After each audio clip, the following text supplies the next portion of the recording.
Estamos entrando no ar. É, Boa noite ou boa tarde a todos. Eu sempre olho aqui pela janela para ver a luz, né? Mas é o lusco-fusco. É o momento que é um pouco tarde, um pouco noite, então vale boa noite, boa tarde para quem está nos assistindo, para quem vai nos acompanhar hoje. Temos um grupo aqui, Marcos, fiel de pessoas que gostam de ler, que gostam de sugestões de livros, né, e que participam. Temos também um número bem elevado de visualizações, que, aliás, é uma questão que depois a gente até podia falar, né? Tu que também está mais habituado com esses meios. É curioso porque a literatura ela está atingindo, neste momento, me parece, um público maior do que comumente, porque os suplementos literários terminaram, praticamente. Nós temos aqui em Porto Alegre ainda do Correio. O espaço dado na mídia tradicional à literatura ficou muito reduzido, e, no entanto, a gente tem encontrado. Eu tenho amigos lá, o João César de Castro Rocha, que faz continuamente lá no Rio de Janeiro, né? E outros tantos, e sempre com público, né? Sempre há um público, e não é um público propriamente e necessariamente acadêmico, é um público, já é o público que gosta de ler. Eu vou apresentar para vocês o professor Marcos De Martini. É um professor jovem, como vocês estão vendo, trabalha na Universidade Federal de Santa Maria. Acho que começou, ele é de Caxias, acho que depois tu me confirma aí, tu começaste, não sei se começaste tua carreira em Caxias do Sul, Não, não. e começou direto em Santa Maria. Sim, sim. Sim. E destacou-se de imediato no cenário, não só do Rio Grande do Sul, mas do Brasil, até pela singularidade de alguns dos seus estudos, né? Enquanto todo mundo procura falar aqui nas universidades da literatura mais recente, às vezes só da literatura contemporânea, o Marcos dedicou ou dedica parte do seu tempo para estudar a literatura colonial, a chamada, assim chamada literatura colonial brasileira ou portuguesa. É um especialista, depois eu vou perguntar para ele a esse respeito, é um especialista em Vieira, né, é especialista num poeta renascentista, que depois eu vou ver se ele. Pena que ele não deve saber de cor, se não recitar alguma coisinha dele. É um estudioso também, tem trabalhos publicados sobre a questão do ensino da literatura, né, especialmente acho que no ensino médio, que é um problema, onde nós estamos perdendo muitos leitores, porque talvez o ensino não esteja suficientemente interessante para os alunos, também não sei exatamente o que ocorre, porque há muito não dou aula mais no segundo grau. Enfim, é um prazer. Muito obrigado por ter aceito o convite, Marcos. É um prazer que esteja aqui e vocês, os nossos espectadores, terão hoje uma agradável surpresa. Eu que agradeço, Sérgio, o convite e de participar desse teu evento, que eu sempre acompanho, também assim meio indiretamente, mas eu acompanho. E poder falar de literatura é sempre um prazer para quem ama a literatura, que é o nosso caso, né? Uhum. Então, a gente fala até demais se deixarem, né? Então, eu fico Temos, muito feliz em participar e poder conversar com as pessoas. entrou aqui um professor de Santa Maria, que é um habitué desse programa, Aguinaldo Severino, né, que é um professor de física e um leitor desbordante, extasiante e delirante, né, porque ele lê a média de um livro por dia, é uma loucura, ele lê com frenesi, né, ele lê como se fosse o último dia para ler, né. Obrigado, boa noite, Aguinaldo. Eu vou começar te fazendo uma pergunta assim. Um amigo também, e eu vi o Lucas está aí por aí O também. Lucas Amberlan está aí, não, o querido Lucas, né? Um professor que é também bem jovem, né? E que já é um talento aí na área de literatura, um professor que os alunos adoram, né? Que é professor em Santa Maria. Às vezes ele faz algumas atividades também aqui em Porto Alegre, né? De fato, está qualificado, nossa audiência é qualificada. Deixa eu te perguntar, antes de perguntar sobre como surgiu em ti o gosto da leitura, é estranho que nesses tempos contemporâneos tu tenhas, claro que tu acompanha toda a literatura, mas tenha a tua especialização maior, o teu, não sei se é o interesse maior, mas a tua ênfase por exemplo, vamos dar um exemplo, na literatura do século XVII aqui no Brasil. Que motivo que te levou a essa preferência? O que te levou, por exemplo, a estudar o padre Antônio Vieira? É uma pergunta difícil. Acho que é porque eu sou esquisito, Sérgio. Daí eu Bom, tá, é uma boa resposta, claro. Mas além da bizarria, que outro fator te levou a estudar o Vieira? Que é um escritor maravilhoso, né? É uma história engraçada, na verdade, assim, porque o Laurence Flores Pereira, que foi meu orientador de mestrado... Grande tradutor, eu tenho que entrevistar ele aqui. Seria uma boa mesmo, e que tem um conhecimento absurdo, né, de literatura também. E eu comecei a trabalhar com ele no final da graduação. Na verdade, ele sempre dizia um negócio que eu acho engraçado, é uma coisa meio mística, apesar de eu não ser místico, né? Ele diz assim que a gente escolhe um tema, mas o tema também nos escolhe, de certo modo, quando a gente trabalha, né?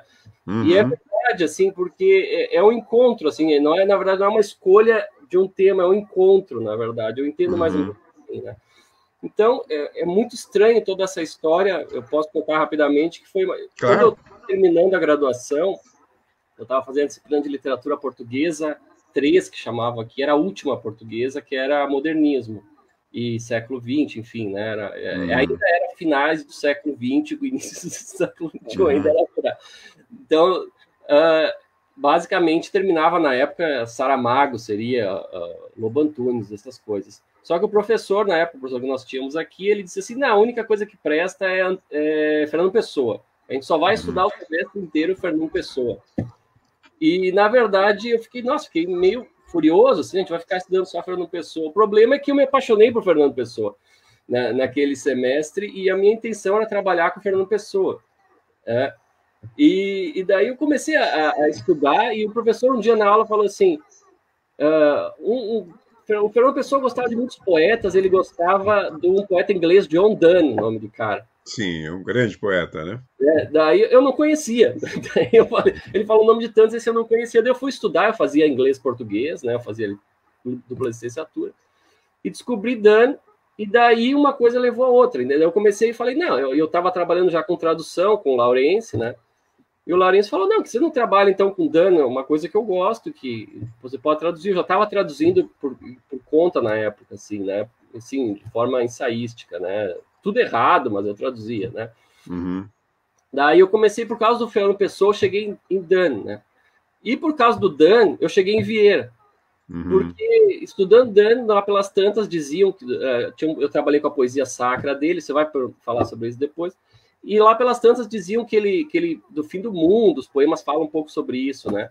E eu fui ler um livro sobre o fim do mundo, que era o do Delumeau, acho que era 1000 Anos de Felicidade, e tinha um capítulo sobre Vieira. Eu li aquilo e falei, Vieira, eu me lembrava só de Sermão 60º, alguma coisa assim. Eu não sabia que ele tinha falado sobre profecia, por exemplo. Né? E daí eu acabei estudando Vieira por causa de Donne, por causa de Fernando Pessoa, que era um fã de Vieira. Então, na verdade, eu fui induzido por Fernando Pessoa a estudar Vieira. Na verdade, é essa explicação mística do que acontece. Não sei se tu acredita nisso. Mas não, acho que sim. Tu tiveste uma uma educação católica, porque em Caxias é uma cidade muito católica, tivesse uma formação religiosa, assim, mais tradicional, mas... Sim, eu sempre brinco com isso, porque eu sempre, quando eu ia, ainda no mês do doutorado, eu ia apresentar trabalho sobre Vieira, e eu sempre dizia, não sou ex-seminarista, porque sempre alguém me perguntava isso. Você é ex-seminarista? Eu dizia, não sou seminarista. Porque era uma pergunta recorrente. Eu já começava dizendo, Sim. não sou ex-seminarista, não me perguntem sobre Sim, isso. sim, Mas, fazia questão de frisar o teu lado, digamos, profano, né? porque, não, mas eu estudei num colégio de freiras em Caxias do Sul, Colégio São José, que é o colégio mais antigo da cidade, eu acho, um dos mais antigos. E era um colégio católico, minha família toda tem formação católica. Então eu tive uma formação católica também, mas não sou o praticante, como se diz, né? Uhum, Eu não tenho uhum, uma vida religiosa, assim, né? Nesse sentido, pelo uhum, sentido de culto de uhum, uma vida propriamente religiosa, mas me interesso. E agora, por que eu me interesso por isso? Essa é a minha esquisitice, né? Por que eu me uhum, interesso por isso, eu não sei. Né? Mas é um mundo que terminou, acho que isso que me interessa. Né? Eu gosto de coisa uhum, estranha, né? Eu gosto de coisa esquisita. E não tem nada mais esquisito, na verdade, do que estudar um sermão, na verdade. uhum, Eu tenho textos que são absurdos, coisas que são estranhíssimas, assim, que eu leio, uhum, que eram coisas sérias da época, coisas uhum, normais, né, mas que são, do nosso ponto de vista, bizarras. Né? Então, na verdade, uhum, eu leio sermões, eu leio tratados proféticos, eu leio coisas estranhas, né? Então, uhum, isso para mim é interessante, porque o que eu sempre digo assim para os alunos também, que não existe literatura chata, né? A gente que é chato uhum, torna as coisas chatas às uhum, vezes. Tudo, se a gente é interessante, a gente torna as coisas interessantes, né? uhum. O É, interessante é uma abordagem, né? Então, uhum, eu sempre tento tornar tudo interessante. Né? E é um uhum, crime, né? Quando alguém pega um texto interessante e torna aquilo uma coisa chata. é, Né? Eu acho sempre um crime, assim, contra a literatura, é. contra tudo, assim. Eu acho que até o dever do professor, na verdade, é procurar transformar tudo, toda a matéria viva da literatura, até aqueles autores menores, né? Que não é o caso, obviamente, do Vieira, mas transformar em matéria interessante, né? A literatura, ela, mesmo os autores medíocres, a gente pode extrair alguma coisa, né? Nem que seja, né, uma forma de qualificar o próprio leitor, o jovem leitor, né? Diz, olha, isso aqui não é bom por isso e por isso, por isso. Até os medíocres são essenciais à Não, eu literatura, né? concordo. Não, né? Tem aquela frase que diz assim: não existe um pequeno papel, existe um pequeno ator, né? E na É, literatura é a mesma coisa. Não existe livro ruim, existe professor ruim, né? claro, Porque tudo claro. pode ser interessante. Eu dou sempre o exemplo também do Antônio Cândido, com o livro dele sobre Memória do Sargento de Milícias, que é um livro que eu Uhum. acho abominável. Assim, eu acho É, muito ruim o livro, é muito fraco. Né? é fraco, E ele torna aquilo concordo. interessantíssimo. Né? Ele Interessantíssimo, né? Ele dá uma. Ele acrescenta, né? Tem certos críticos, certos leitores que acrescentam, às vezes até atribuem. Eu tenho uma colega minha que escreveu sobre um escritor e ela melhorou o escritor, né? A gente lê o livro e acha que o escritor é grandioso, mas não é bem o caso, né? Essa questão da escolha do tema foi muito interessante porque eu me lembrei que mais de um romancista já declarou ser escolhido pelos temas. Né? Quer dizer, ele não escolhe conscientemente o tema. Né? Eu acho que muitos escritores, assim, claro, aí, ao ser escolhido pelo tema, ele está sendo escolhido pelos demônios interiores, mas nós não vamos avançar nisso, que eu não quero saber, quer dizer, gostaria até de saber, porque sou melhor não. quais eram os seus demônios interiores para te dedicar a uma literatura que pouca gente se dedica, apesar de Vieira ser absolutamente genial, maravilhoso, é uma leitura extraordinária. Mas eu já estou perdendo um pouco o prumo, porque eu sou meio digressivo aqui, perco o prumo da entrevista. Vamos recuar um pouco no tempo, vamos lá para essa Caxias gélida, né? Essa Caxias fria, Caxias rica. Você é de uma família de classe média ou classe média alta? classe média, média baixa, eu acho, mais do que média, média. Isso é uma característica dos caxienses, né? Estão sempre reclamando e sempre rebaixando a sua própria condição financeira diante do alheio, né? Mas como é que como é que nessa família, me fala da tua família e como a leitura surge, se ela surge no interior dessa família ou ela está no bojo de outras experiências? Na verdade, assim, a minha família é de imigrantes italianos, como grande parte de Caxias ainda é, né, daquelas cidades pequenas ali próximo. A família do meu pai, ela veio, na verdade, de Vacaria, Bom Jesus, Uhum, porque eles participaram daquele ciclo da madeira que houve em determinado momento da história do Rio Grande do Sul, da araucária, da exploração ali, que pouco se fala hoje em dia, mas que foi algo muito importante em determinado momento da história, né? E que marcou muito os uhum, campos da Serra, aquela região, e quando terminou, destruiu, né, também a economia daquelas cidades que meio que pararam no tempo, né? Então, eles vieram para Caxias, voltaram, na verdade, nos anos uhum, 70, mas era uma família de trabalhadores, né? Não era uhum, necessariamente uma família de leitores. Então, nesse ponto, não. No ponto da família da minha mãe já sempre gostou de ler, então tinha alguns livros em casa e sempre me incentivou a ler, né? E a escola, eu acho que teve um papel importante, porque era um colégio que apostava muito na formação humanística, como é comum em colégio religioso, uhum, né? Então, eu tinha livros em casa, não tinha muitos, né? Mas sempre que eu demonstrava interesse, me incentivavam a adquirir livros, uhum, né? Mas uma coisa uhum, que sempre me interessou, e acho que isso a família foi importante, especialmente minha avó paterna, né? Era na questão de contar histórias, né? Isso sempre me uhum, fascinou muito, né? O meu avô materno também. Então eu sempre tive muito interesse em ouvi-los, né? Histórias, uhum, especialmente histórias, essas histórias que italiano tem muito, essas histórias meio uhum, demoníacas também, essas coisas uhum, assim assustadoras. uhum, Então isso me impressionava muito, né? E certo modo de contar a história, de como também eles tinham um jeito de contar a história que tornava aquilo uhum, interessante. Se outra pessoa não uhum, contasse a mesma história, não era tão interessante. Isso me deixava muito curioso, eu não entendia como isso acontecia, né? uhum. Então, sempre teve esse contar histórias. Eu acho que foi uma coisa. Eu era aquele neto chato que vivia incomodando o avô para contar história. Me conta uma história, me conta uma história. Eu era esse cara, era um pobre. Essa tradição oral ela é importante. Bom, nós temos o exemplo de um dos grandes escritores da alta literatura, eu acho que é o escritor mais lido no século, o Garcia Marques, que, né, o avô que o formou, né, para o prazer da história, né, dessas histórias cheias de paixão e peripécias, né, de paixões e peripécias. Exatamente. E, e no colégio, teve alguma influência o colégio nesse gosto pela literatura?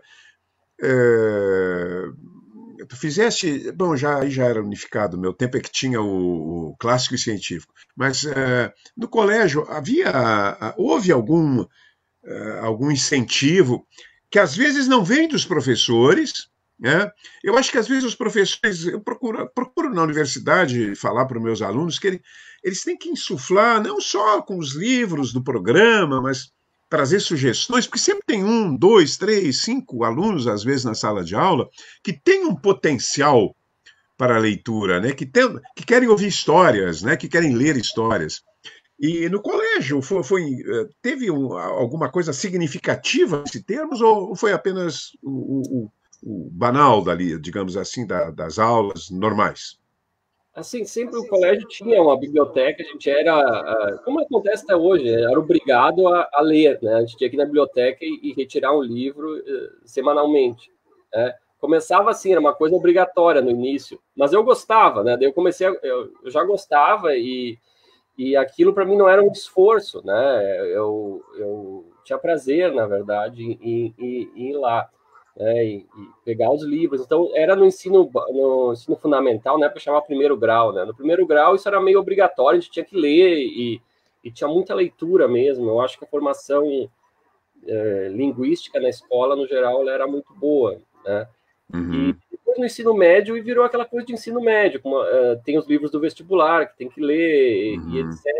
E isso, para mim, na verdade, eu não gostava, porque daí eu comecei a descobrir livros que me interessavam, mas que não eram os livros que o professor indicava, que eles não me Uhum. interessavam, né? Uhum. Isso é um problema de trabalhar sempre na escola, porque a gente é obrigado a ler e nem sempre aquilo é o mais agradável, o mais atraente, né? Então, eu acho que o que foi fundamental foi de trabalhar começar com aqueles livros que todo mundo lia na época, a série Vagalume. Uhum. Tinha uma série que me marcou muito, que era a chamada série Reencontro, que eram clássicos adaptados para um leitor juvenil. Uhum. Eram os livrinhos. Isso. Aquilo me marcou muito, porque eram Uhum. histórias contadas por grandes escritores, como eu me lembro. Era aquela coleção da Abril? Ela era da editora Scipione, eu me lembro. Ah, já era da Scipione, eu acho que Abril vem antes. É impressionante o número de pessoas aqui, inclusive que já estiveram aqui, e que falam dessas adaptações de clássicos, né, de grandes clássicos, numa linguagem adequada ao jovem, ao adolescente ou ao pré-adolescente. Como isso funciona? Na semana que vem eu vou entrevistar aqui o Fischer, e ele me contou que o prazer da leitura ele descobriu, mas a dele era um pouquinho anterior. Na Abril também tinha uma coleção lá com Moby Dick, sei lá, o Pai Goriot, livros que eram. Não Né, sei se eram até as mesmas adaptações e foram relançadas, mas às eu me vezes lembro sim. que eles contratavam cronistas, tipo Rubem Braga, Paulo Mendes, Isso, e eles Fernando recontavam Sabino, a né? história, né? Uns Uhum, com mais sucesso do que outros, né? claro. Mas Ah, geralmente eram bem contado, assim, e eu tinha a uhum, impressão na época que aqueles eram os livros mesmo, que eu estava lendo o próprio uhum. livro. Sim, Eu achava que Moby é. Dick era um caso, que era um livro era bem fininho assim, né? Uhum, Eu achava, claro. e depois eu fui descobrir que era um tijolão, assim, eu falei, meu, É, como é. era? Eu achava que o livro era que eu tinha lido, Moby Dick, que era aquele livrinho lá. Uhum. E é interessante, né? Porque depois, quando tu vai ler o clássico, tu já não está chegando num mundo ignoto, né? Um mundo desconhecido. Tu já está chegando em algo que eu conheço um pouco, isso aqui eu já li, né? Havia uma coleção antes dessas, no Tesouro da Juventude, e lá tinha uma seção que era muito pequena, os livros célebres. Também tinha, assim, então falar. Claro, eram livros célebres, nem sempre eram os melhores. Eu me lembro que tinha um resumo do Guarani, né? Olha aqui o Helenor, lá de nosso professor querido, lá da Unisc, entrando aqui. Helenor, saudações. O Helenor eu tenho que trazer aqui também para falar das suas experiências, né? Não só de leitor, mas de agitador cultural naquela região ali, né? Rio Pardo, Santa Cruz. Deixa eu te fazer uma pergunta, antes de entrar nos livros, enfim, que foram os mais marcantes. É, há um estudo americano que diz o seguinte: os leitores se formam, o leitor jovem se forma, ou sobre um influxo forte familiar, mas muitas vezes ele se forma porque ele tem um amigo, uma amiga que também lê. E aí passa a ser um tema comum da amizade, a referência literária. Segundo esse estudo, a maioria dos leitores tem essa experiência na juventude. Outros não, eles são sozinhos, eles não têm um amigo, eles não conseguem, seja por razões interiores ou externas, ele não consegue ter esses amigos, essas amigas, e aí ele lê como uma espécie assim de salvo-conduto, como uma espécie de acolhimento contra a solidão, contra a infelicidade do mundo. Tu tinhas lá em Caxias outro, na tua faixa etária, na tua escola, tinha outros leitores que trocavam livros, emprestavam livros ou não? Sim, sim, tinha. Tem que é meu amigo até hoje, o Fábio, a gente trocava livros, mas ele era muito interessado em saber, ele lia mais filosofia, daí ele me Uhum, emprestava de filosofia, então era meio uma troca, falava um pouco mais de literatura, tinha coisas que eu uhum, gostava, que eu gostava, ele me falava mais de filosofia, sempre foi um cara interessado, e ele tinha outros gostos também, assim, isso uhum, é interessante, interessante, porque não era a mesma coisa. Então, eu falava de uma coisa, ele falava de outra coisa. Então, havia outras pessoas também que tinham interesse nisso, né? E acabava que a gente trocava livros e conversava sobre, né, os livros. Mas, claro, não era com todo mundo, né? Não é, e nem sempre eram os mesmos livros. Eu tinha também na família primos, primas, especialmente, que liam muito, né? E que me pediam livros emprestados, me emprestavam, contavam que estavam lendo, né? Muitas vezes eu não curtia, assim, né, o tipo de leitura, e elas também não curtiam o que eu lia. Então, acontecia assim, não foi uma coisa solitária, né, nesse sentido, assim, né? Não, foi dividido. E eu também falava muito sobre isso, né? Eu, sem me dar conta, aquela coisa, assim, de um assunto meio que só falava sobre aquilo, né? Eu me lembro de uma amiga que comentou assim comigo, assim, a gente se encontrou depois de muito tempo, ela falou assim, outro dia eu passei na frente de uma livraria e vi um livro do Edgar Allan Poe, que depois pode falar sobre isso. Ela falou, eu me lembrei de ti. Eu falei, como é que você sabe que eu gosto de Edgar Allan Poe? Ela falou, tu só falava disso. Tu era considerado, por muitos, tu era considerado, então, tedioso, né? Eu acho que sim, aborrecido, né? Um jovem aborrecido, aborrecedor, sabendo disso aborrecente. Eu vou pedir para tua esposa agora desconectar o microfone e vou te fazer uma pergunta assim, um pouco indiscreta. Tu usaste nesse período a literatura de uma forma um pouco sórdida, no afã de conquistar alguém, ou com um livro, ou roubando um verso, ou escrevendo uma coisa, alguma coisa? Como é que foi isso? Tu usou? A literatura te serviu para algo mais, além de mostrar a infelicidade humana? Com certeza. Com certeza. Naquele tempo não tinha Tinder, né, Sérgio? A gente jogava o que tinha. O que eu tinha era isso, pegava isso. Bonito eu não era, rico eu não era, não tinha nada que eu não jogava nada em nenhum esporte. É o que sobra, né, pra gente que é feio, né? Em geral, leitores não são bons desportistas. Parece que o desportista ele tem uma formação do cérebro que o leva mais, né, ao impulso físico, a impulsos corpóreos, né? E o leitor, em geral, ele é mais sossegado, não joga bem futebol, né? São raros os... Né?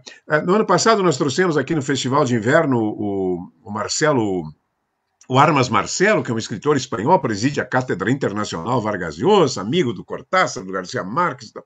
E ele jogou no Real Madrid, nunca chegou a ser titular, mas jogou no Real Madrid. Eu digo, mas é uma raridade, né? Um escritor com habilidade. O Érico chegou a jogar, eu vi uma foto lá no Museu do Érico em Cruz Alta, a jogar acho que no Guarani de Cruz Alta, o Nacional, sei lá, acho que era Guarani de Cruz Alta, na ponta direita do Guarani. Mas isso é uma raridade. Mas já estamos de... Tu jogava futebol mal? Jogavas mal futebol? Eu tive momentos, digamos assim, eu vou tentar me salvar. Tive momentos que eu joguei melhor e momentos que eu joguei pior. Eu era meio de lua, assim, mas eu, no geral, era muito lento, né? Eu sou meio grande, assim, para jogar futebol. Sim, desajeitado, né? Então, é um pouco a figura do leitor. Já usava óculos ou não?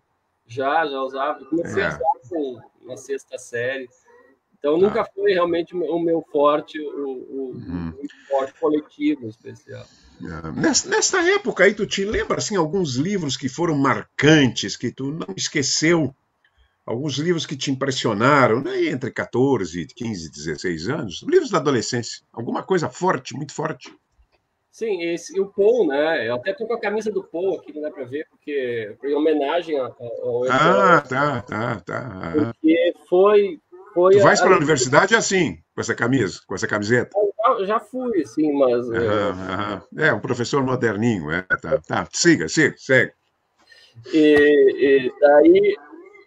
por causa dessa série Reencontro, tinha um livro que era Os Assassinatos da Rua Morgue, do Edgar Allan Poe. E quando eu li aquilo, me causou uma impressão assim absurda, porque eu nunca tinha lido nada remotamente parecido com aquilo. Aquilo me deixou muito confuso, assim, e um pouco pasmo, né? E eu falei, bom, tem que ler esse cara, assim, tudo que eu puder, porque esse cara é muito doido, né? Esse cara é muito doido. E comecei a ler tudo que eu podia. E eu fiquei anos, basicamente, só lendo isso. Essa é a questão. Eu fiquei anos só lendo Edgar Allan Poe. Lendo tudo. Era mais difícil conseguir as obras também, né? Então, era difícil. Então, eu fiquei muito tempo lendo, mergulhado em Poe, sem entender absolutamente nada, não entendia, né, o que estava acontecendo naquela história. Eu só Mas me basava... mas era excitante, né? O Poe é excitante para um leitor, né? Com suas histórias. Porque é uma época de adolescência também, que eu sempre fui meio metaleiro também, né? Eu gostava desse tipo de música e para mim fazia alguma associação, assim, meio... E várias bandas faziam músicas também sobre os contos dele, porque eu gostava de história de terror, essas coisas. Então, para mim, na real, eu li aquilo como uma história de terror, assim. Eu não entendia qual era o lance que estava rolando ali, né? Então, eu comecei, a partir de Poe, daí eu comecei a ler Lovecraft, né? Eu descobri e comecei a ler essas histórias de terror americanas, né? E fiquei muito... Na adolescência, basicamente, foi o que eu li. Eu lia outras coisas, claro, mas era isso que eu gostava, né? Eu achei estranho quando entrou nessa moda que tem agora na universidade de estudar o insólito, que eles chamam hoje, né? O insólito. Daí estudam Lovecraft, começaram a achar que era... E para mim, isso eu fazia mais de 20 anos atrás, eu lia, para mim tudo é velho. Assim, tudo que nos falas, eu li a notícia de ontem, assim. E não, eu achei curioso, assim, ter entrado em voga agora, né? E qual foi o primeiro... Eu não sabia, né? Na verdade. Não, o Poe, de fato, a literatura de terror, quando bem feita, é muito agradável de ser lida, né? Agradável talvez não seja o adjetivo, né? É aterrorizante, mas é maravilhosa, né? A literatura, uma boa naquele fantástico do século XIX, né? Com espectros, né? Com assombrações ou com sugestão de assombrações, né? O fantástico do século XIX ele agrada, né? E agrada muito aos jovens. O fato de tu teres o Poe também aqui já outros mostraram assim, quer dizer, na adolescência tu tem um autor ao qual tu te pega com amores, né? E passa durante um tempo ser o teu autor preferido, né? Naquela faixa de vida, tu lê tudo, né? Tudo que é possível sobre aquele autor. E o Poe continua despertando, não só nos adolescentes, mas sobremodo nos adolescentes, essa paixão. Qual é o primeiro livro, digamos assim, denso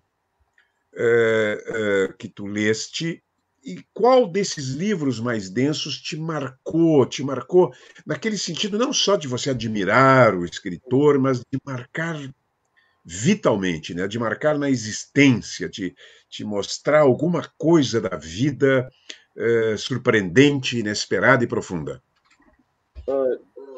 Difícil. Na verdade, de certo modo, é isso. Para mim, o mais denso foi pouco, porque eu comecei a ler depois no não adaptado, né?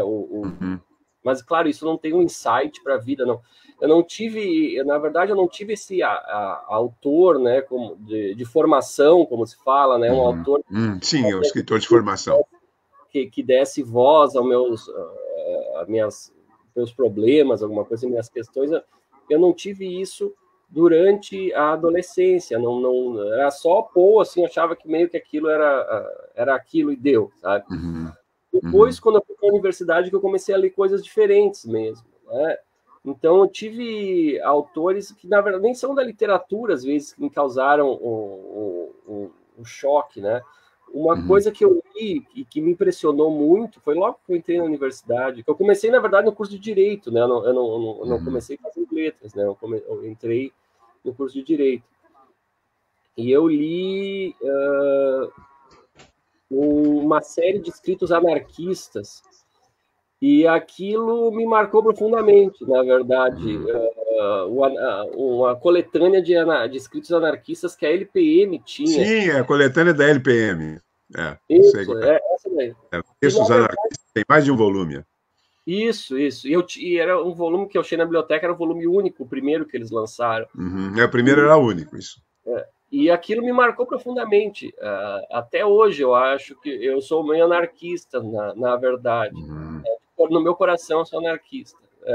Uhum. E aquilo não foi literatura propriamente dita, né? Porque a literatura Uhum. anarquista, em geral, ela não é muito interessante, assim, Uhum. como literatura, né? Então, os textos anarquistas em si são mais interessantes para mim do que, do Uhum. que a literatura propriamente de fundo anarquista, né? Eu cito talvez, que me causou impressão que eu não entendi, na real, foi Memórias do Subsolo, né? Ou como Nota Uhum. Subterrânea. Tem dois Tem nomes várias, diferentes. tem várias traduções, né?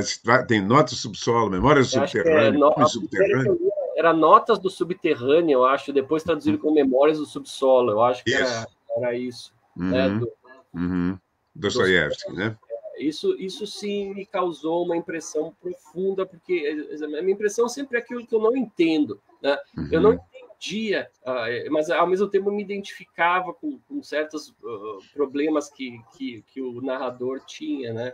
Então, aquele texto, sim. Depois eu tive a oportunidade de reler numa disciplina do doutorado e li de uma forma totalmente diferente, né? Uhum.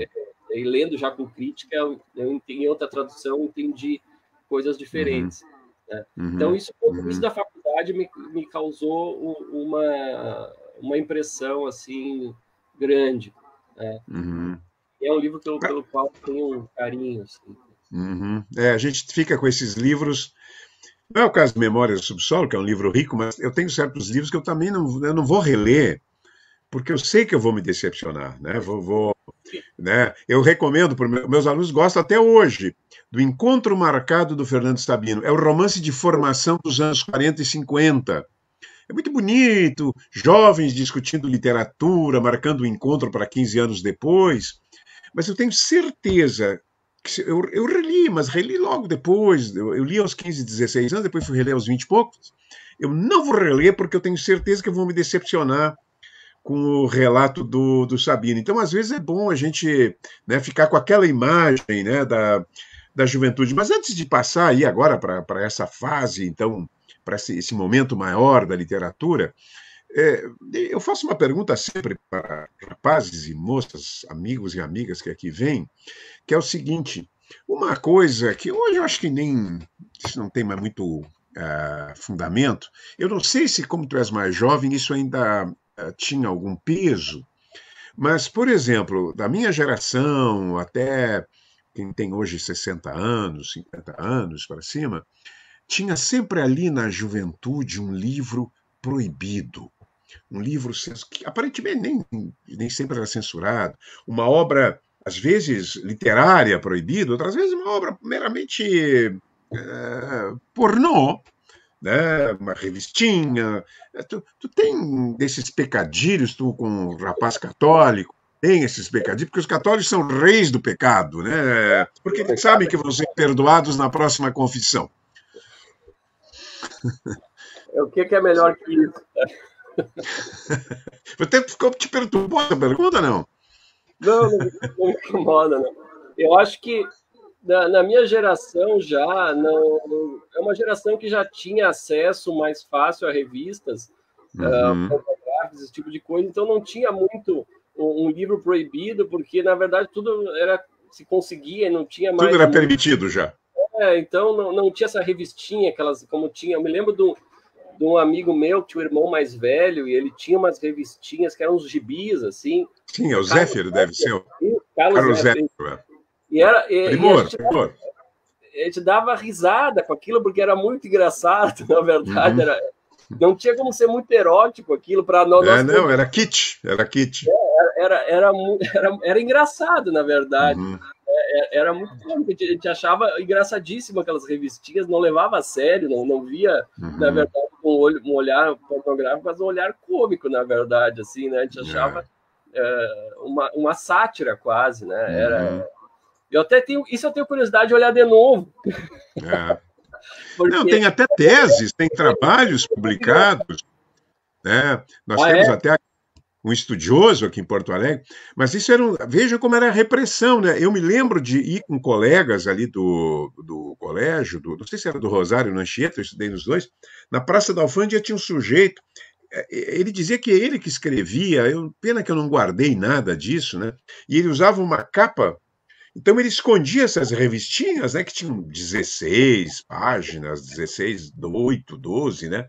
As histórias muito, muito rústicas, né? Uma sexualidade primitiva, completamente machista, obviamente, né? E, mas ele vendia e ele olhava quando passava um jovem, olha a revista, né? E nós comprávamos, eu sou obrigado a reconhecer que comprávamos essas revistas, e pareciam-nos para nós a síntese da sexualidade humana, né? Do erotismo humano. Para vocês não, vocês felizmente já entraram nessa fase que o sexo é quase uma aula de aeróbica, né? Tem mais ou menos o mesmo sentido de uma aula de aeróbica, então tá bem. Faculdade. Mas eu peguei, Sérgio, só fazendo esse adendo, eu peguei a fase do Bukowski chegando, aquelas edições. Então, essa fase eu peguei, final dos anos 90. Ali, sim, também LPM. Essa fase eu peguei, então foi uma descoberta também na época ler Bukowski. Foi uma geração que começou na internet também, eu participei um pouco disso no início, que surgiu escritores disso, né, desse tempo, e que pegaram essa fase assim do chegada do Bukowski. Essa foi uma espécie de descoberta, né? Uma geração que começa a ter uma vida sexual mais jovem no geral e vive uma certa fantasia naquilo também, uma descoberta, né, de uma vida mais livre, talvez, assim, mais aventureira, né, desapegada, mas ao mesmo tempo é uma coisa que cansa muito rápido também, né, do mesmo jeito que teve aquele impacto e esgotou, eu acho. Ainda hoje o pessoal lê, mas lê. É curioso, ainda tem leitores do Bukowski. Diminuiu aqueles leitores beat da geração, né, dos falsos beatniks, né, mas enfim, não falsos, eu estou dizendo, mas aquela geração também diminuiu a leitura, né, me parece que diminuiu um pouco a leitura, e ali pelo menos tem um grande escritor, que é o John Fante, né, que é um escritor... O Fante também a gente lia bastante. Ele... Aquele do hotel, me esqueci o nome agora. Lembranças o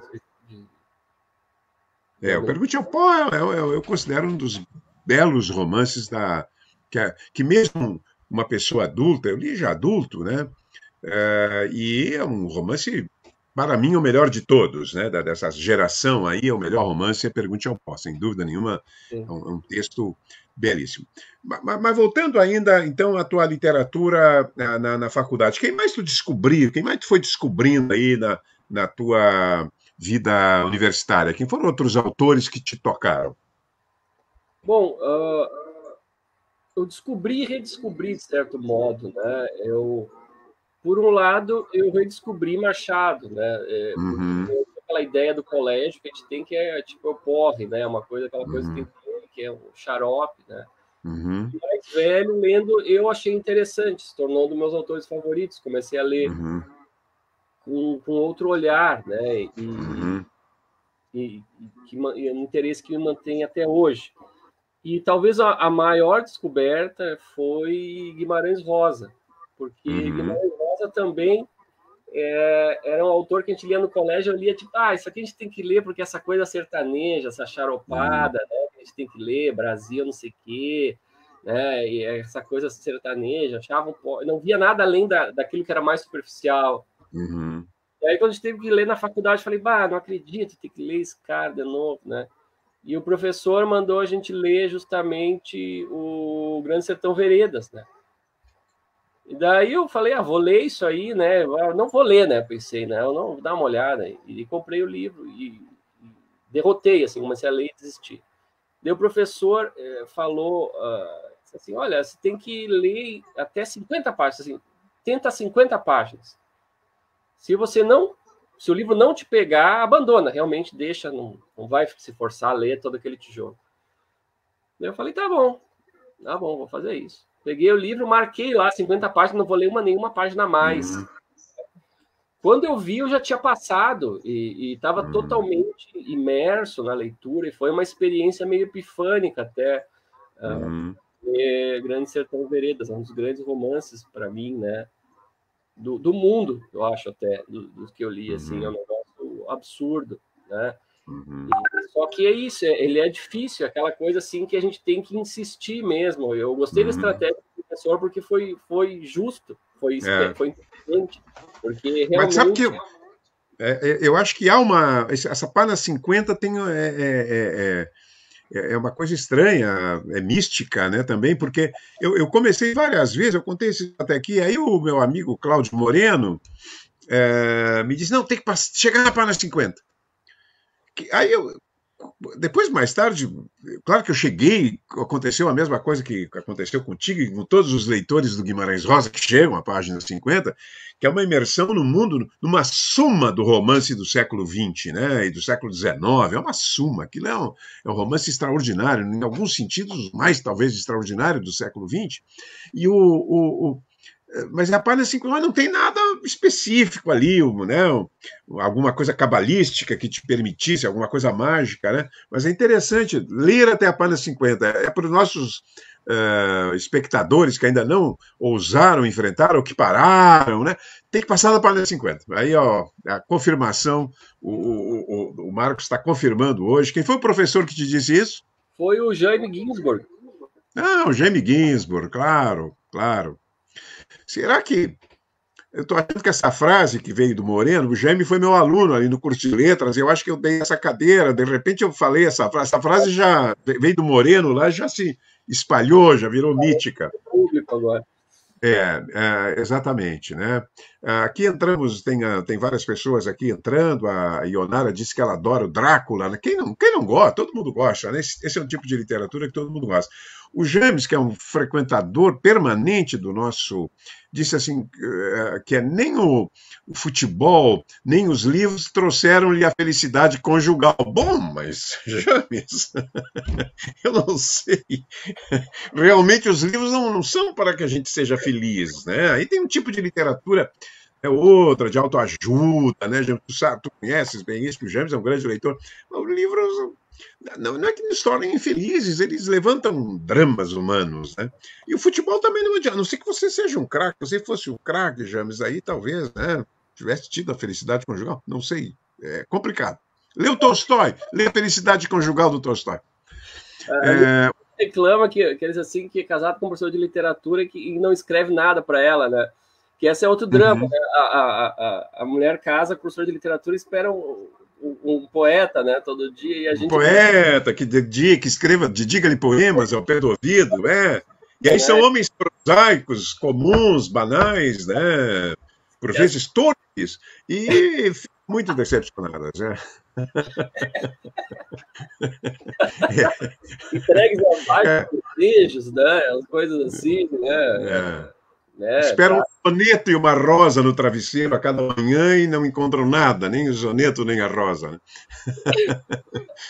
Exatamente. Ionara mandando lá, até hoje não conseguia concluir a leitura do Faulkner.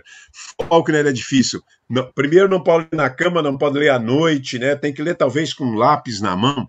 O Lhosa ensina que ele leu o Faulkner quando jovem, quando adolescente, com lápis. Então, para ir marcando aquelas mudanças de narrador, aquelas mudanças temporais, né, de mudanças de foco, aquelas súbitas ultrapassagens temporais, né, o jogo contínuo, passado, presente, futuro, tem que ler com atenção. Mas é um gênio da literatura, ainda que muito difícil. Os gênios, às vezes, são complicados. Né? Vieira é difícil também ou não?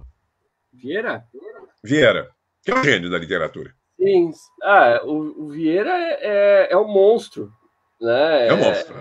Essa é a questão, ele é um monstro, né? Ele é uma figura incontornável. O problema é esse, se você chega no Vieira, é um problema que você vai parar ali, porque ele não te deixa ir adiante, né? Então, eu estou ainda tentando contornar. Uma hora talvez eu consiga contornar e sair, né? Mas eu ainda estou preso. Então, eu não consegui contorná-lo ainda, né? E essa é a questão desses grandes autores, porque eles te escravizam, de certo modo, né? Se você chega ali, não é uma relação de igual para igual, longe disso, não é uma coisa democrática, não, é uma escravidão. Então, o problema de se trabalhar sempre com um grande autor, assim, por mais que hoje a gente se problematize isso, né, que um grande autor, é essa servidão que eles exigem da gente, né? Que é uma coisa muito complicada. É uma relação de sadomasoquismo, né? Porque, por um lado, te sufoca, por outro, você gosta também, né? Então, por outro lado, te oferece o êxtase, né? O êxtase da leitura, né? Daquele... Então, é uma obra muito extensa, então é difícil chegar ao final dela, né? Porque ele tem agora, a edição das obras completas foram 30 volumes, né? Enormes volumes de 500 páginas, alguns deles mais. Então, é muita coisa para ler e, claro, tem muita coisa que é menos interessante. Tem coisas que são, né? Técnicas, desculpa, meu cachorro daqui. Não, isso faz parte, né? O Jerônimo Teixeira tinha um gato que passava pela frente e uma hora desligou o computador dele, né? Mas é normal em tempos de pandemia, né? Ele estava dormindo, agora, se eu falei de Vieira, ele acordou, ele estava dormindo aqui do meu lado. Se de tanto te ouvir falar, ele já confunde, ele acha que chama Vieira. Essa coisa, tu tocasse numa coisa interessante, o leitor não deixa de ser um fanático, né? O verdadeiro leitor é um fanático. Todos nós, acho que temos dentro da nossa alma, do nosso coração, uma tendência ao fanatismo, né? O nosso é um fanatismo benéfico, porque não prejudica ninguém, né? E ainda bem, porque se não fosse o Vieira, talvez tu tivesse como os anarquistas jogando bombas por aí, né? Destruindo prédios públicos, né? Como faziam os anarquistas no século XIX. De certo modo, ele tem esse espírito, ele era um rebelde também, a certo ponto, né? Ele era um cara que incomodava também, né? Foi perseguido, né? Isso é uma coisa fascinante também nele, né? Ele era um cara que incomodava onde estava. E aí, nele também, onde ele ia, é um troublemaker, como eles chamam, né? Em inglês. Ele era um criador de problemas, né? Ele ia e uma personalidade meio gigantesca, assim, que não cabia numa pessoa só, né? E, ao mesmo tempo, uma personalidade fascinante, né? Porque fascinou até o Papa, contam, né? Não sei se essa história aí, como é que foi que ele foi para Roma para ser julgado? Como é que me conta a história? Eu mesmo não estou lembrado que eu ouvi essa história. Ele foi julgado na Inquisição em 1660, por aí, até acho que o processo terminou em 1665. Ele foi condenado ao silêncio, né? Basicamente não podia mais pregar, não fazer nada, mas ele conseguiu ir até Roma, deu meio que uma fugida, assim, deu uma desculpa para ir lá, e em Roma ele conseguiu um breve, que se chamava na época do Papa, isentando ele da pena da Inquisição, né? Então conseguiu, e ele lá em Roma ele frequentou a corte da Rainha Cristina da Suécia, né? E um reconhecimento lá, né? Ele conseguiu lá também ter um reconhecimento, né, do seu intelecto, enfim, né? Mas ele nunca, esse é o estranho dele, né? Ele é aquele cara, ele não era um negócio dele, não era ficar lá no lado do Papa, não era isso que ele queria o amor de Portugal, né? Que ele foi negado, e foi isso que foi magoado, ele voltou para a Bahia para morrer lá, né? Foi mais ou menos isso que aconteceu. A Ionara já está perguntando, nós vamos fazer algumas perguntas agora para depois seguir adiante outros assuntos. Tem alguma biografia interessante, bem escrita? Às vezes tem biografias que são válidas, mas são minuciosas, detalhistas e chatas. Tem uma boa biografia do Vieira? Tem várias, algumas, né? São biografias, na verdade, biografias diferentes, né? Meu filho ali, meu sogro tá falando ali que meu filho não entendeu como é que eu tô no computador. E falando? Ele quer me tirar daqui de dentro, estou preso aqui dentro. No Vieira tem as biografias antigas. A primeira biografia foi de um outro jesuíta, né, o André de Barros, que é uma biografia, na verdade, é uma agiologia, né? É uma celebração. Isso no século XVIII.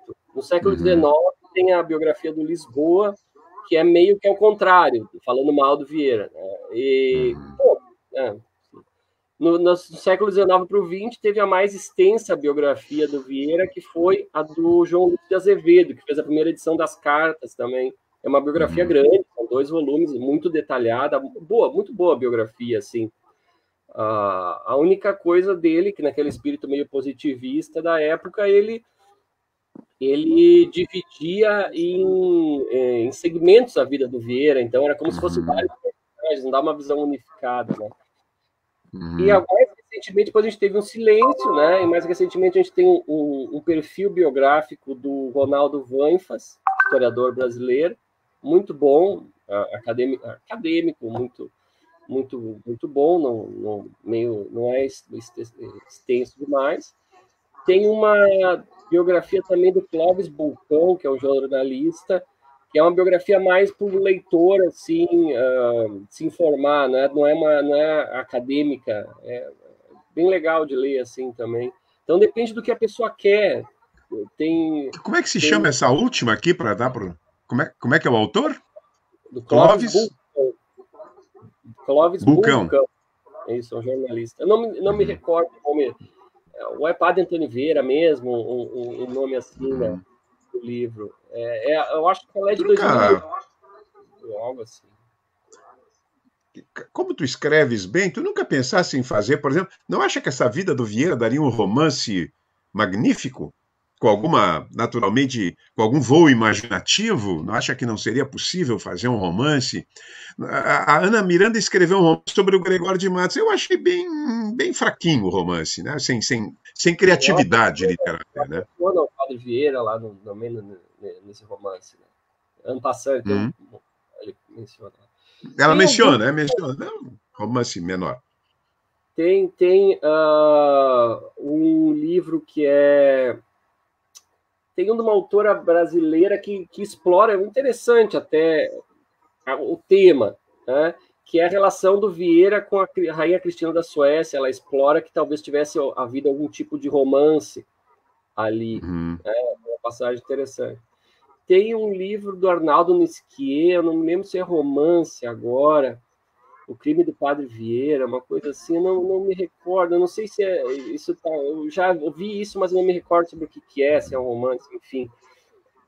Em Portugal tem alguma coisa, mas de fato renderia mais de um livro, na verdade, a vida dele, porque ele viveu muito, né? Ele viveu quase 90 anos, praticamente 90 anos, e ele viveu em lugares diferentes, ele conheceu as figuras mais importantes da época, ele conheceu, né? E ele viajou para lugares assim diferentes, né? Então ele passou pela Inglaterra, passou pela Holanda, atravessou o Atlântico umas 4, 5 vezes. Não sei se chegou a ser tanto, mas algumas. Teve naufrágios, teve, enfim, no interior do Brasil na época, lugares, né, que ninguém tinha ido, né?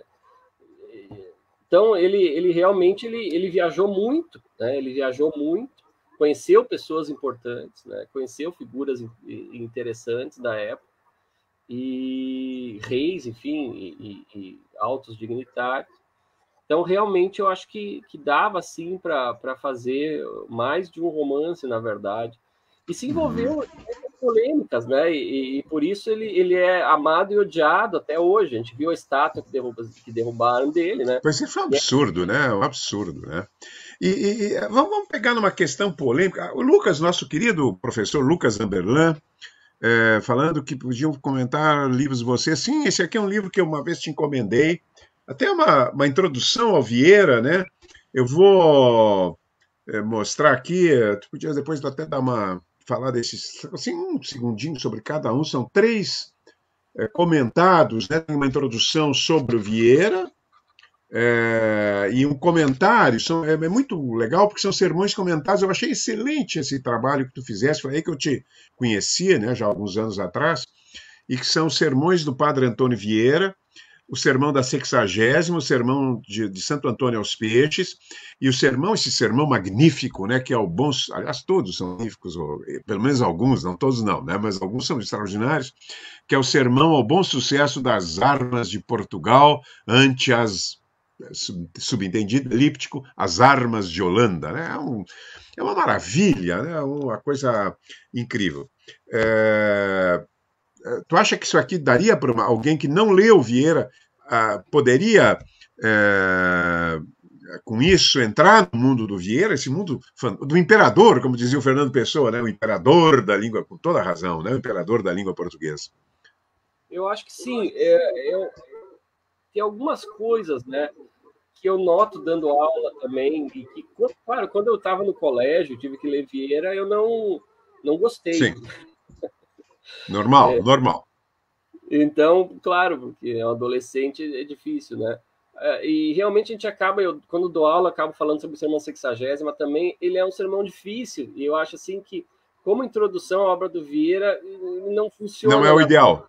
Não é porque Uhum. ele fala sobre retórica cristã, na verdade, que é um assunto Aham. bem A específico. pessoa tem que saber, né, um pouco do assunto, né? Senão, a pessoa não vai entender do que ele está falando. Ali é Uhum. muito específico e muito a ver com o contexto dele naquele Uhum. momento. Então, na época foi muito importante, né? Ele foi Claro. traduzido para outras línguas. Então, ele para quem estuda, é fundamental. Para um Uhum. leitor, eu acho que Não, não, eu também vai concordo contigo. Aham. vai achar chato, né? Aham. Agora, o Sermão aos Peixes, eu acho que sim, é um bom, é um bom momento, boa introdução, né? Ele é muito colorido, ele é todo alegórico, né? Então, é mais agradável falar de coisas que a gente entende, né? E eu acho isso que talvez por ali sirva. Então, o livro ele aborda, né? Ele dá uma introdução para entender por que o sermão é daquele jeito, e para isso o sermão sexagésima mais ou menos se presta. Uhum. Agora, como leitura, sim, realmente o Sermão aos Peixes é mais interessante, né? Então ele É. faz analogia com a exploração do fraco Uhum. pelo forte, basicamente, né? Uhum. É sobre os índios, né? Mas Uhum. se aplica também em outros contextos, né? E o Sermão das Armas também tem um peso bem histórico, que é uma briga, no fundo, é sobre contra-reforma, né? É uma briga entre Uhum. católicos e protestantes que estão no fundo. É uma pena que tiraram, né, da seleção, porque esse livro era por causa do vestibular da URGS na época, Uhum. né? Mas o sermão do Bom Ladrão acho que seria O também. Bom Ladrão é atualíssimo, atualíssimo, né? Eu acho que é É. uma boa introdução. O Uhum. sermão do Mandato, né? Que também é sobre o amor, né? Esse é belíssimo também. E talvez É. por aí eu acho que ele é mais colorido, ele dialoga melhor com Uhum. a gente hoje, com assuntos que a gente entende, que de alguma forma ou de outra a gente responde a isso melhor, né? Sem estar preso a um determinado fato histórico, né? Que Uhum. aconteceu. Então, eu acho que ele é uma boa introdução, né? Uhum. E, e eu acho que a pessoa pode ler mais, né? Tem Uhum. coletâneas com hoje a obra completa dele, né? Que está tudo acessível, né? Então a gente tem, pelo menos eu diria assim, uns 50 sermões, ele escreveu 200 quase, né? Um quarto da obra, que são sermões maravilhosos, assim. Outros são Uhum. ocasionais, são alguém que morreu, né? Uma coisa Uhum. assim. O sermão aquele do pó, né? Que se chama o sermão do pó, Ah, que é extraordinário também. esse é maravilhoso, né? Eu tenho vontade de voltar à religião ao ler aquele poema, né? Ah, aquele sermão. É, É, é, ele é muito forte, né? Ele fala sobre morte, enfim. Então, ele, eu acho que esses são grandes sermões, né? Eu estava pensando uhum. nisso também, porque às vezes eu acho que, no caso, eu sou muito contra antologias em geral, assim, que fragmentam obras, né? Uhum. Mas no caso do Vieira, eu não sei se não seria melhor fazer fragmentos, porque realmente tem Claro. partes que não tem muito sentido para a gente modernamente. Explicações da Bíblia, que às vezes ele entra em uma coisa Uhum. e não faz muito sentido hoje, né? E certas discussões, talvez alguns fragmentos, assim, como tinha uma vez, né? Era mais comum Uhum. isso. Eu acho que para Sim. um leitor é bem legal. Então, Uhum. esse livro que eu fiz assim como introdução para conhecer a obra, eu acho que serve esse propósito bem, né? Uhum. Uhum. Mas eu Uhum. espero que a partir desse livro a pessoa vá para um segundo livro, né? Claro, é. Não, a ideia é sempre essa, né? Esses livros introdutórios abrirem o caminho. E, deixa, já estamos meio chegando ao nosso final aqui. E a literatura. do século XX, além do Guimarães Rosa, né, que tu tocaste, tem alguns outros autores que são, digamos assim, decisivos para ti, no século XX ou Se, XXI? se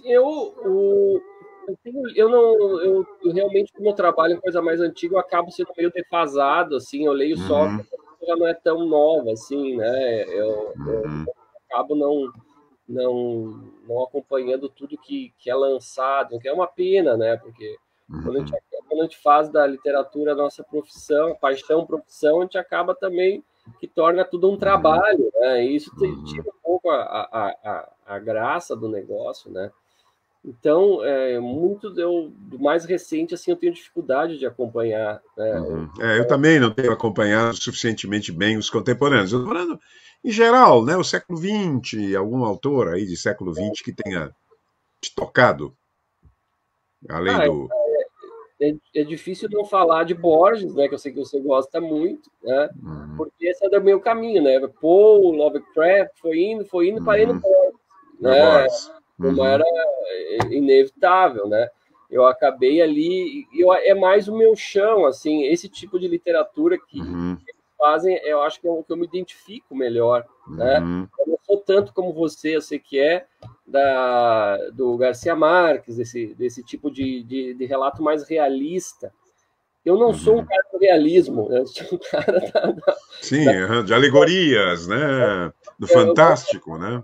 disso, é isso que me atrai. Então, eu acabo que eu vou mais para esse tipo de literatura, por isso que eu me atraio para essa coisa mais cerebral também, né? Uhum, Borges tem isso, esse tipo de história de amor, por exemplo, que é muito comum em literatura, isso não me atrai. uhum, Historicamente, eu fujo desse tipo de livro. Uma grande história de amor, muito obrigado, não vou ler. Né? uhum. Esse tipo de coisa já não me atrai muito, apesar de ter, claro, grandes livros que são histórias de amor. Né? Geralmente as que dão errado são as mais interessantes. Né? Claro, não, a infelicidade é o móvel da literatura mesmo, né? A felicidade também é tediosa, né, para o leitor, né? Não para quem a vive. Não sei se até não é um pouco tediosa para quem a vive, mas para o leitor realmente nós queremos é drama, conflito, né, fato trágico, né? É isso Ligado, que. estava falando, o ligado a- toda essa maluquice que eu gosto, um autor que eu realmente adoro é o Ariano Suassuna, o Romance da Uhum, Pedra do Reino, né? Que é um uhum, uhum, que é demais, assim, eu adoro, que eu acho que nos grandes romances brasileiros uhum, isso é a Pedra do Reino, né? uhum, A primeira vez uhum. que eu falar, me esqueci de uma coisa que me influenciou, Sérgio, né? Porque você me convidou, né? Eu já te falei isso presencialmente, que na escola nós usávamos o teu livro. E o teu livro foi muito importante para mim, porque na época que não tinha internet, né, você fazia muitas sugestões, às vezes muito breves, e eu ia atrás do que você dizia. Né, e eu procurei por Uhum. muita coisa de Olha, obrigado. coisas Mas a em gente que eu faz um. É, era realmente, para mim, era uma alegria ler o Teu uhum, Madonna, porque eu tinha uma apresentação de coisas que eu não tinha onde achar, na verdade, na época. uhum, uhum, Então eu tinha como uma referência, e eu usei dando aulas, depois quando comecei a dar aula no ensino médio também, eu usei muito o teu livro, né? E eu uso até hoje, na verdade, gosto muito do teu livro. Né? Não, tá bom, essa coisa é boa. Às vezes a gente faz um livro didático pensando para ser usado na sala de aula. Mas um grande querido médico aqui, até vou dar o nome dele, é um pesquisador emérito do Instituto de Cardiologia, o Roberto Santana, ele pegou esse meu manual e tinha referências a livros, tudo que é estrangeiro que tinha referência. Madame Bovary, sei lá, Vermelho e Negro. Ele ia ler, né? Então ele acumulou uma cultura magnífica. Ele até hoje eu acho que está querendo entrar também na literatura, apesar de ser um médico maravilhoso e bem sucedido. Então tem essas coisas. Mas deixa eu te dar agora o final. Eu faço um final apoteótico, tentando manter os nossos espectadores até o fim, esperado o capítulo final, que é sempre perguntar o seguinte: eu sempre tenho a minha, porque a minha imaginação é pobre. Houve um apocalipse. Tu que és do adepto do Vieira, sabe que vai chegar o momento do novo milênio, vai chegar a Terra Prometida, vai chegar Canaã, o reino. Como é que ele chamava esse reino prometido? Império. Quinto Império, isso mesmo, vem virar o Quinto Império. Tu acredita, tu está tão fascinado, tu é tão fanático pelo Vieira, que tu crês no Quinto Império. Mas o Quinto Império vai ser uma decepção, porque lá não haverá livros. Vieira, com medo que os livros pudessem, de alguma forma, perverter os santos do Quinto Império, proibiu livros. Como tu estudaste a tua obra, ele abriu uma exceção.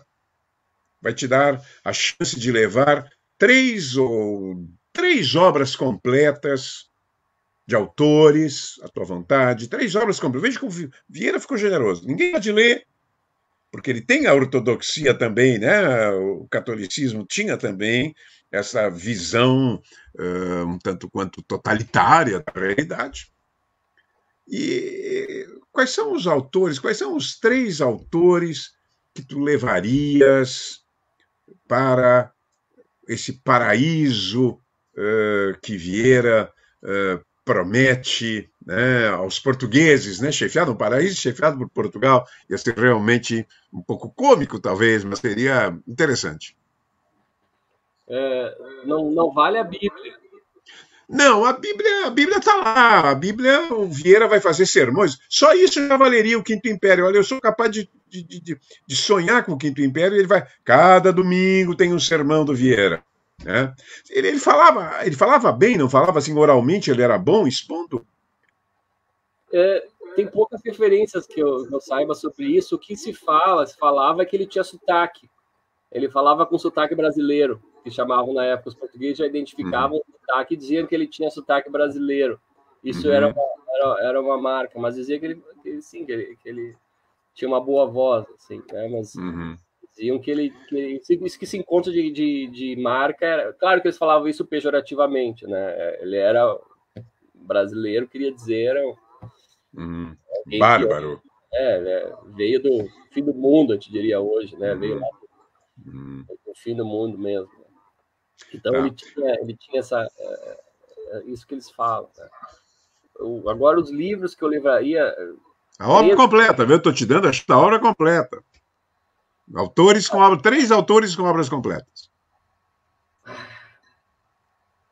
Isso é difícil. Eu, por um lado, teria que levar Shakespeare, né? Porque tem uma obra extensa e muito significativa. Eu acabei não falando sobre ele, mas que me marcou também muito depois que eu li.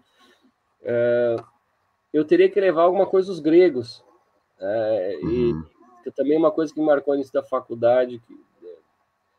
Ou eu levaria não dá para ser toda a tragédia grega. Não, é autores, né? Não tem. O Vieira não vai conceder. A tua opção é conhecer o Fogo do Inferno, que ele pinta com realismo, como se estivesse lá, né? Tivesse estado lá. Então tem que. Três obras, 3 autores. Tu escolheu Shakespeare, tá? Ok. Eu escolhi Vieira... Sófocles também.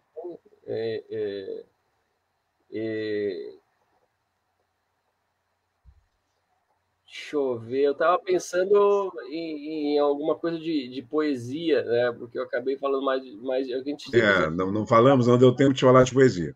De teatro, né? Então, eu acabei não falando tanto sobre. Apesar que Shakespeare tem o livro dos sonetos, né? Que é muito bonito. Talvez. O Borges tu levaria?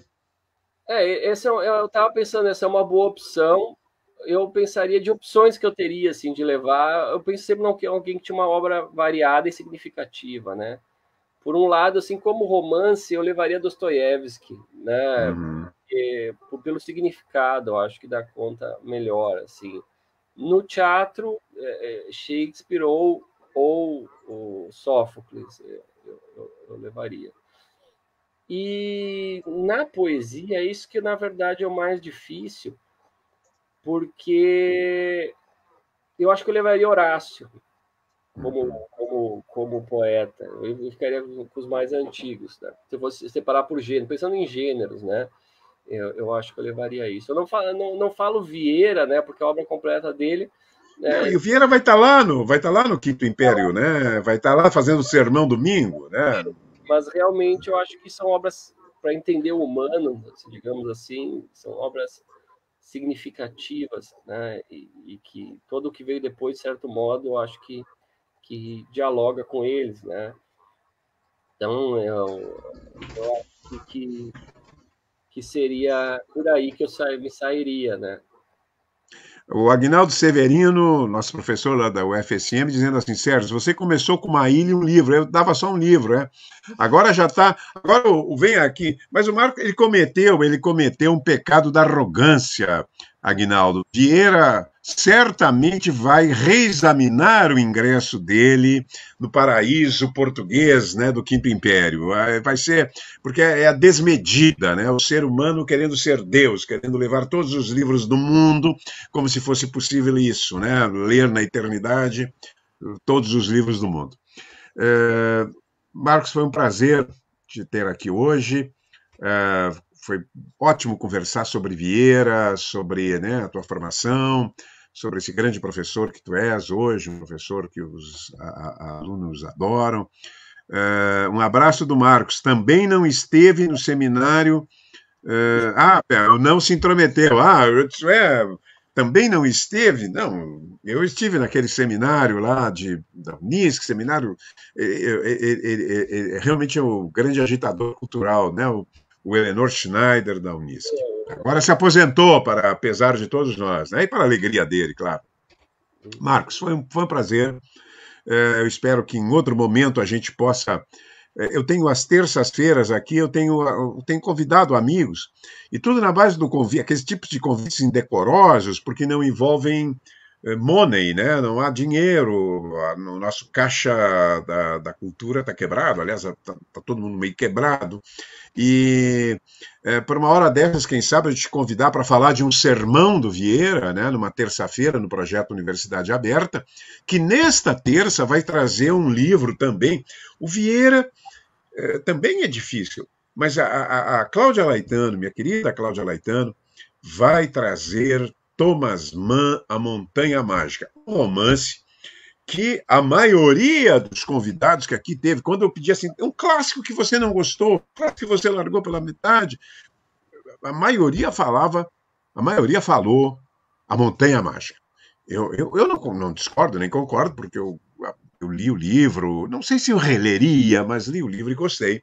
Mas a Cláudia Laetano me falou com uma ênfase, com entusiasmo, com uma paixão, que eu acho que muita gente vai querer, depois de assistir a sua palestra, o seu papo na terça-feira, às 18h30 aqui, vai sair correndo em busca daquela velha tradução da Globo, do Herbert Caro, tradução essa, acho que encomendada pelo Érico, de A Montanha Mágica, um dos clássicos do século XX.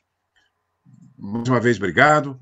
Né? Agora, teu filhote aí vai sair, vai poder te pegar aí, né? E o cachorro vai deixar de latir, não, ele só latiu uma vez. Tá, obrigado então, Marcos. Também pelas pessoas que acompanharam a nossa conversa, obrigado pelo espaço e pelas perguntas muito divertidas. Eu gostei muito de participar. E o pessoal que participou aí quiser entrar em contato comigo pelo Facebook também, quiser uma indicação, alguma coisa, eu fico sempre à disposição. Também, Sérgio, sempre que precisar, sabe, só me chamar. Estamos aí. Tá bom, tá bom. Então tá. Muito obrigado, então, para todos. Boa noite para todos. Né? E até terça-feira com a Cláudia Laetano e quinta-feira com o Fischer, né, falando dos livros da sua vida. Obrigado. Boa noite, pessoal. Se cuidem.